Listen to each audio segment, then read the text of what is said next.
welcome once again to another board meeting recap, this time for the month of June.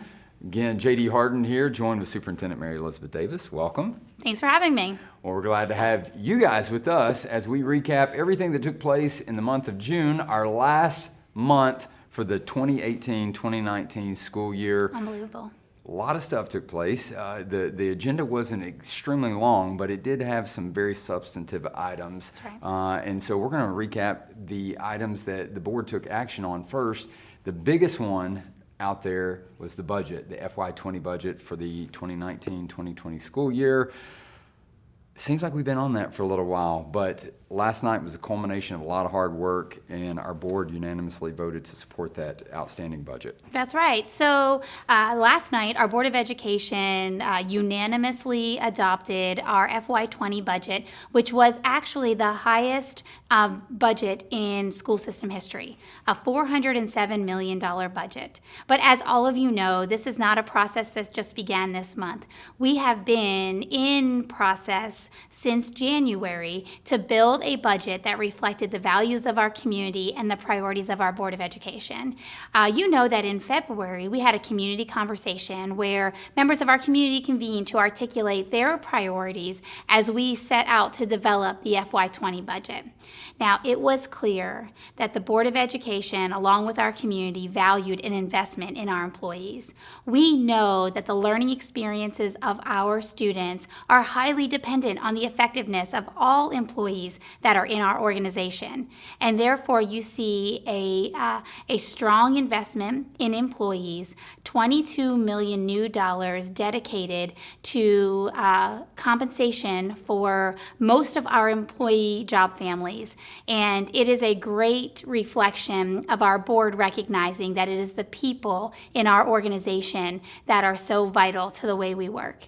Other things that you will see in the FY20 budget is a priority of resources being in the hands of our students as well as in the hands of our teachers. And our Board of Education really recognizing that in order to ensure high quality educational experiences, teachers need resources at their fingertips. And so when you are examining the FY20 budget in its final adopted form, you will see that the board has really made an investment in employees and prioritized resources for teachers and students. Of course, when you look at the budget, too, $407 million really jumps out. That's the largest budget we've ever had in school system history, as you mentioned. But that speaks volumes about the growth and development of our county. There's a lot of people that are coming here, and we like to think they're coming here because of the school system, and we know that many of them are. And that budget speaks to the resources that we're putting behind the valuable teachers that make it happen in the classroom every day, and of course, the resources that our students need to grow and develop. And then on top of that, we're very thankful to the General Assembly for once again fully funding our QBE formula to make sure that we have the maximum amount of dollars from the state to maintain our per pupil expenditure ratio so that we can fully support the learning that takes place in the classroom. Great stuff. We know that it will be just a banner year for our school system next year with all the things that will be put before our schools and our teachers and our administrators. The other really substantive item, which would be another approval of some funds for a partnership for some instructional resources, and it was presented to us last night by our Chief Learning and Performance Officer, Ms. Melissa Morse, and she shared the fact that there is a group, a business, if you will, that wants to partner with us to really provide some core instructional resources moving forward for our students and teachers. Yes, this is another important step that our board took last night to ensure that there is resource availability at the fingertips of our teachers and our students. And this has also been really revealing itself in the recent months and year, that the opportunity to have high quality, tightly aligned, rigorous resources that students can take from classroom to home and back to classroom to support their learning would be really essential. Additionally, in order to ensure that teachers have high quality choices to plan incredible instruction, that they too need tightly aligned and rigorous resources at their disposal. Last night, the board took very important action to ensure that all schools And all classrooms in all schools have access to instructional materials. We've started with the 4 core content areas. That's math, English language arts, social studies, and science in K-12 content areas. And next year, we will begin to see a phased-out rollout of both a combination of print and digital instructional resources to support the core instruction. Additionally, there is an intervention resource that is a part of that partnership, and that intervention resource will be expanded and available with a lot of flexibility for our classroom teachers and for our schools to use. This important action that our board took with a 5-0 unanimous vote was an investment in the learning of our students. We now can say that we have clearly identified teaching and learning standards. We have tightly aligned instructional resources, and we have been very focused on how we teach in Henry County classrooms to support our classroom teachers. And this was an important moment for our board to make that commitment. Of course, this commitment also is one of a long-term commitment that we hope to grow and evolve with one another and our selected partner. And we know that throughout as we progress and things change, they're going to be right there alongside with us, responding to the things that we have. And that was one of the things that was very, very important in making the decision that they did to select this new partner that will join us in this venture. Yeah, that's true. We can conclude our partnership and terminate that at the conclusion of any year. Additionally, as updates are applied to different content areas, we can digitally update our materials, and so a lot of flexibility in the partnership in order to make sure that the content stays current and aligned for our teachers and students. Exactly. Another item, moving along, we had our code of conduct. That's right. that was approved, and of course, along with great instructional resources and the funding that we need, we also have to make sure that our schools are safe and orderly. And this starts really with our code of conduct that has been under review, a comprehensive review, and has finally come to the end of the cycle of really examining it last night. And I believe that our executive director, Nicole Holcomb of Legal Compliance, as well as our legal counsel, Lawana Renshaw, did a great job of sharing that information before the board. That's right. So our code of conduct is an annual review process as required by law. But this year we were very aware of the need to increase the clarity in which we articulated how infractions were associated with consequences for our families and for our students. And so there is a redesign in the format in the code of conduct, and there is an opportunity to be a little bit more clearly associating what consequences are aligned with which infractions. Now, we are also well aware that following this important action of our board is the necessary development of supplemental resources to not only assist our principals and our assistant principals, but also our families in how we bring a code of conduct to life in each of our schools and in each of our classrooms. And we know that a safe and secure learning environment is a priority and value of our Board of Education, shared widely in our community, and the code of conduct is just the starting point of making sure that a positive school culture is a part of the way we do business in Henry County schools. Those are the three main items that our board took action on, three huge items, if you will, in the scope of work that takes place on an annual basis here in the school system. One other item that they did take action on was a workers' compensation list of positions. That is an annual process that we undergo just for that approval. There were several other things, though, that they heard about and they talked about studying, one of which was our digital ecosystem, if you will, that's going to be known as Henry Connects. And Dr. Brian Blanton, along with Ms. Morse, once again got the opportunity to share with our board this really unique tool, if you will, for our employees, our students, and our community at large when it's all said and done, that will really put resources at the fingertips of each one of those stakeholders to put them right amongst all the action with of course, their learning outcomes and their learning expectations. So if you want to share a little bit about. Yeah, this Henry Connects is something that we are going to be incredibly excited to showcase. But this really is a result and a reflection of the many, many conversations that we have all had with parents and with students and with teachers about their experience navigating the many different digital platforms that our district now relies upon.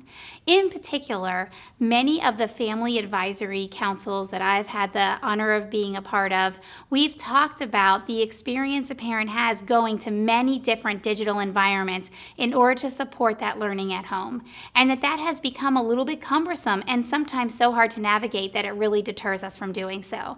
And we've talked to teachers who over time have really developed what we refer to as platform fatigue, the going to so many different places to bring in the right resources at the right time. Henry Connects is going to serve as that one-stop shop, starting with teachers, but further development will include student access and family access, so that we don't feel like we have to go to so many different places, but instead unify and unite all those different environments into one single platform. That work is on the horizon. That work is important to our families, important to our teachers and our students, and it really is going to serve to bring all of our resources to a one-stop shop. All right, we've talked about money. We've talked about instructional resources. We've talked about safety and orderliness of schools. But all that works in tandem toward our main goal, which is student achievement. That's right. And we really bring that back with a snippet of some of that student achievement that we were hoping for to see on an even grander stage. And that was through the early literacy model that our learning performance division really put forth this year with 14 pilot schools. And Ms. Morse had the opportunity to share some outstanding news, including a couple little features on two different students who really had exceptional outcomes. But the results are in, and the 14 schools participated in this early literacy model for their kindergarten classes had, the results were just outstanding. That's right. So first of all, the reason that student performance matters so much is because it reflects how much you learned in a Henry County classroom. And we know that it is our mission to ensure students learn more in a Henry County classroom than they could anywhere else. Our early learning model work this past year was an opportunity to structure very tightly the approach to reading instruction in the larger literacy block in 14 of our elementary school kindergarten classrooms. In those 14 schools, we had a very tightly structured teaching cycle and a common diagnostic at the conclusion of an 11-day teaching cycle, followed by opportunity to talk about what gaps emerged for individual students, what strengths emerged, and how do we personalize the interventions and the reteaching necessary in the very next week. Never letting gaps expand or get bigger and bigger as the year went on, but instead consolidating them, condensing them, and addressing them immediately in real time. So we took many different approaches to measuring the effectiveness of this tightly structured instructional model. And one of those ways was through something called our MAP assessment. Now, if you're a family member in our community, then you know much about the MAP assessment. It's an assessment taken in all of our grade levels. But in kindergarten, we saw such substantial growth from students' performance at the beginning of the year to the end of the year in our kindergarten classrooms with this tightly structured instructional model. Let me give you an example. At Oakland Elementary School, we saw between fall of 2018 to the spring of 2019 a 30% increase in the number of students in kindergarten that were reading at the national norm for reading levels at that age level. Now keep in mind that last year, the year prior in 2017-18, Oakland Elementary School saw a 9% growth. And that 9% growth is worth celebrating, but if you look at the 30% growth that happened with a very intentional reading model in place, it is reason to celebrate. Now, there were other metrics that were shared, and you can certainly tune into our board meeting to get the comprehensive look of that instructional model, but let me tell you why we do what we do. Because at the conclusion of that presentation, we were able to share the stories of 2 young learners in an elementary school in our district. They were kindergartners. One kindergartner came to school in August, and he knew 4 letters. He didn't know any sounds. He didn't know any sight words. And in the beginning part of the year, he did have access to some early intervention support, and he also had access to ESOL support. You see, his home language is not English. And so he was coming to school having the opportunity to really experience English in a school setting and to really grow his literacy. Let me tell you that that young man concluded his kindergarten year reading on grade level and ready to advance to first grade, no longer needing any intervention supports. And there was another young man. He actually came to kindergarten in August knowing 12 letters. He didn't know any of his sounds and he didn't know any of his sight words. But at the conclusion of the school year, not only was he at the 90th percentile on the map, he qualified for gifted services. These are students' lives whose trajectory has been changed forever, and it is because of the significant role that strong reading instruction plays, and ensuring that all students are reading on grade level at every grade is a commitment that we have got to continue to pursue. This work for the early learning model is scheduled to expand to all 28 elementary schools, all kindergarten classrooms. And in the 14 original schools, this model will advance to the first grade.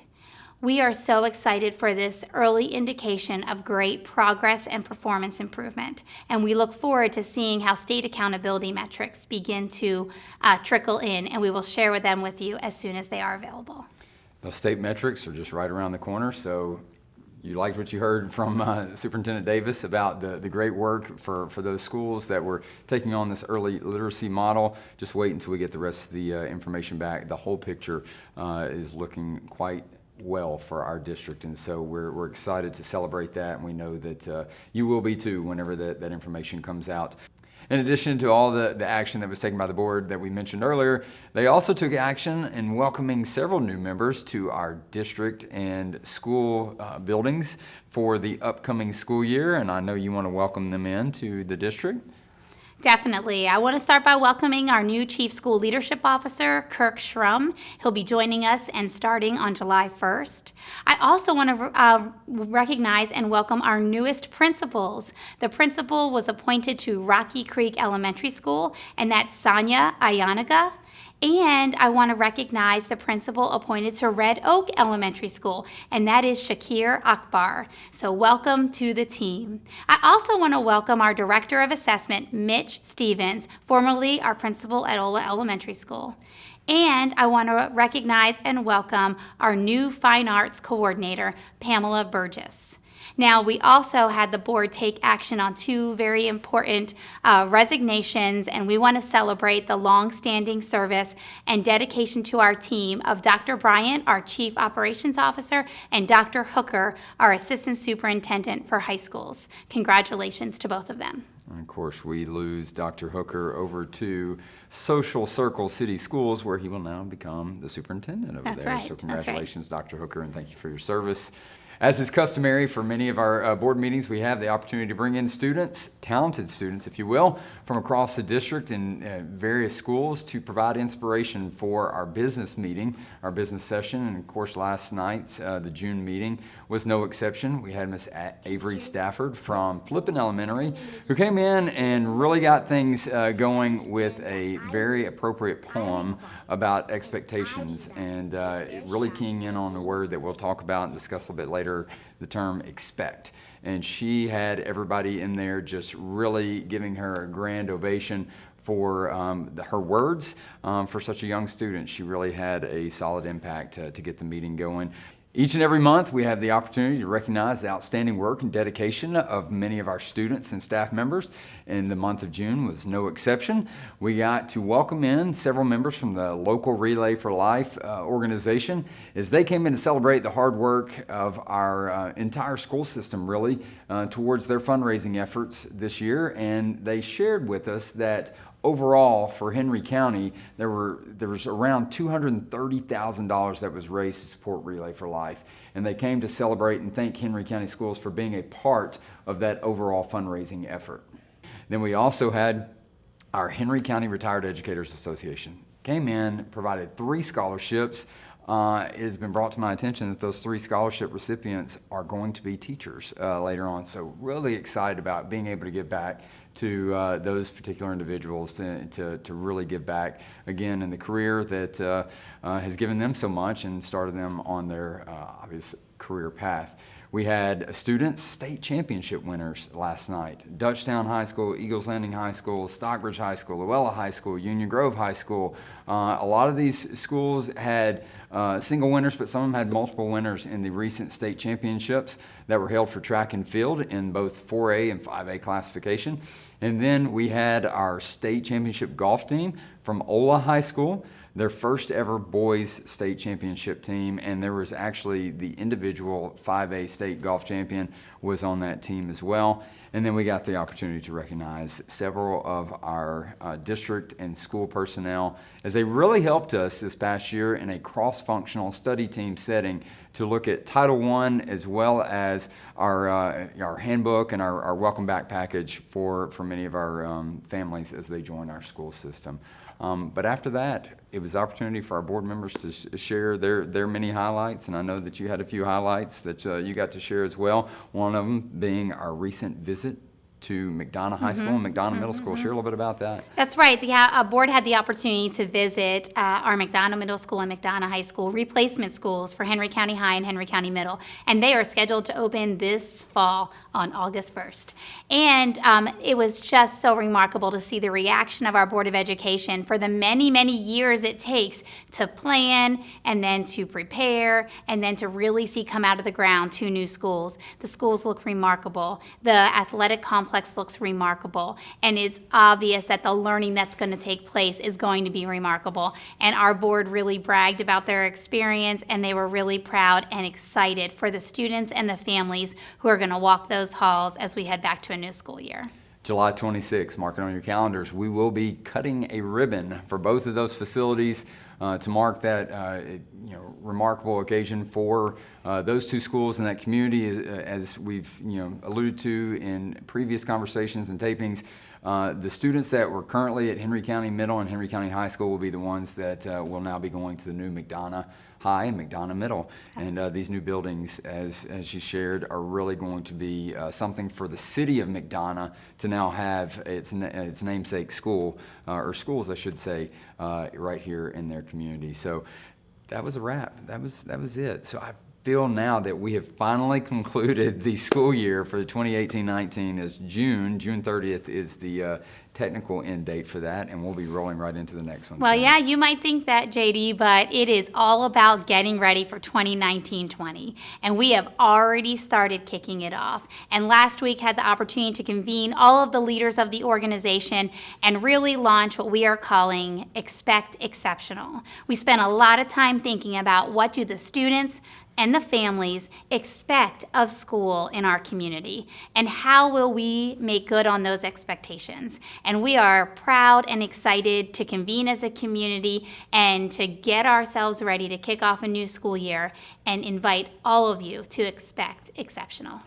And in addition to exceptional, we know that you probably have other expectations, and we want you to let us know what those are, because we are better together whenever we are understanding of the things that you expect of us. And of course, we want to make sure that we live up to those expectations, just like right here on this very show. We hope that you expect us to provide a quality product each and every month, and we hope we were able to bring that to you.